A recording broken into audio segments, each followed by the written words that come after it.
Hello, my name is Ethan Kaiser. I am a scientist and an atheist. And my question is, since the Bible has been scientifically disproven as far as all the claims, the theory of evolution, archaeology, Noah's Ark, Adam and Eve, since we know this didn't happen because of our science nowadays, my question is, how do we have, according to the Bible, how do we have free will if God is this omniscient being that knows everything about us, everything we will do, and he pretty much knows our outcome before we're even created? So he creates us knowing everything we'll do. Since we can't surprise him by our actions, we have no free will. Our choices have been predetermined, and that the act of judgment is completely immoral because he knows what we're going to do. Nothing can surprise him.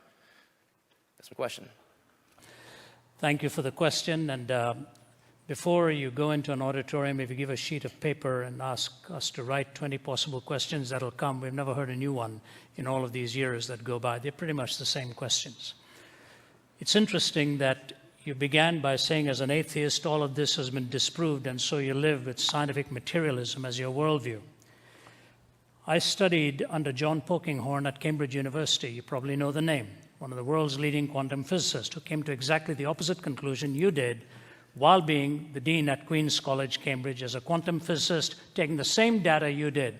So obviously, for a man of his intellectual ability to come to a different conclusion, one would either have to say he's totally stupid to come to that conclusion, or else his empirical basis.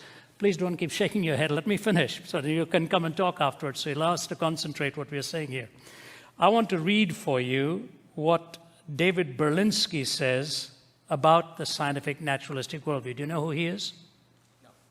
One of the world's leading physicists who is an agnostic, borders on atheism, but took issue with Richard Dawkins's book, The God Delusion, and wrote a book called The Devil's Delusion. Here's what he said. Has anyone ever provided proof for God's inexistence? Not even close. Has quantum cosmology explained the emergence of the universe or why it is here? Not even close. Have the sciences explained why our universe seems to be fine-tuned to allow for the existence of life? Not even close. This is Berlinski talking. Are physicists and biologists willing to believe in anything as long as it is not religious thought? Close enough. Has rationalism and moral thought provided us with an understanding of what is good, what is right, and what is moral? Not close enough. Has secularism in the terrible 20th century been a force for good? Not even close to being close. Is there a narrow and oppressive orthodoxy of thought and opinion within the sciences? Close enough. Does anything in the sciences or in their philosophy justify the claim that religious belief is irrational? Not even in the ballpark. Is scientific atheism a frivolous exercise in intellectual contempt? Dead on. Now, I didn't say that, all right? I'm not quoting myself. Please give me your name, sir. Ethan. Ethan? Yes. Ethan, what you're wrestling with is not uncommon. Many people from a scientific and materialistic worldview will say what you've said and come to that conclusion.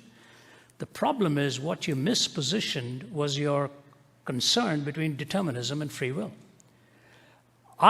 Your application could have gone in many different directions, but you came to that one for some reason, which I was unfortunate, I think. At Cambridge, I listened to a talk at the Lady Mitchell Hall in 1990 by Stephen Hawking.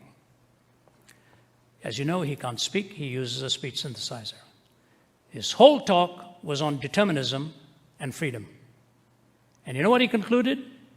That the tragedy with scientific materialism, if we take its assumptions, is that we are not free, we are totally determined.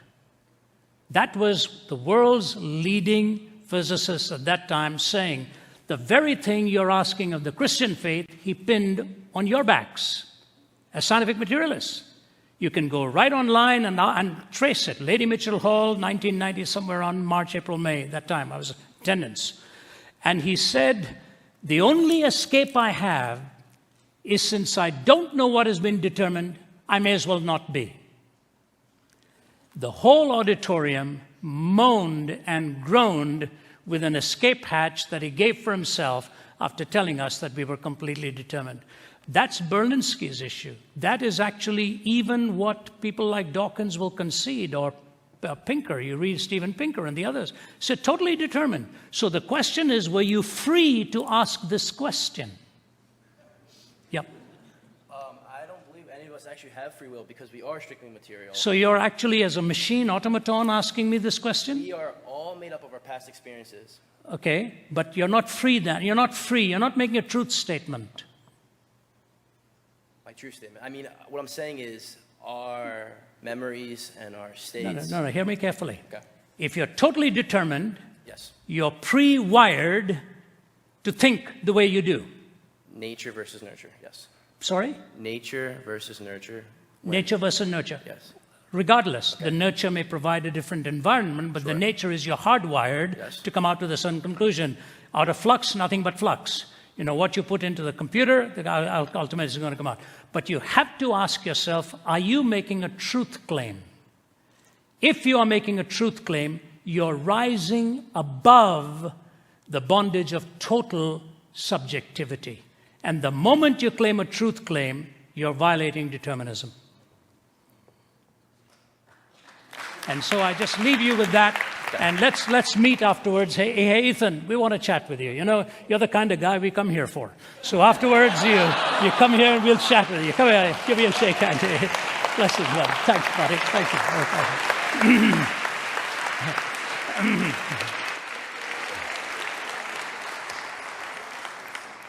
You know, I live in a condominium where there's so much of noise that sometimes goes on, and I phoned the property manager and said, you know, when I write, even the sound of anything distracts me. And so she said, play some music. I said, what? You know, so that's why I'm sorry if I checked you on the shaking of the head. If I get distracted, I can't stay on track. You know, so my apologies on that.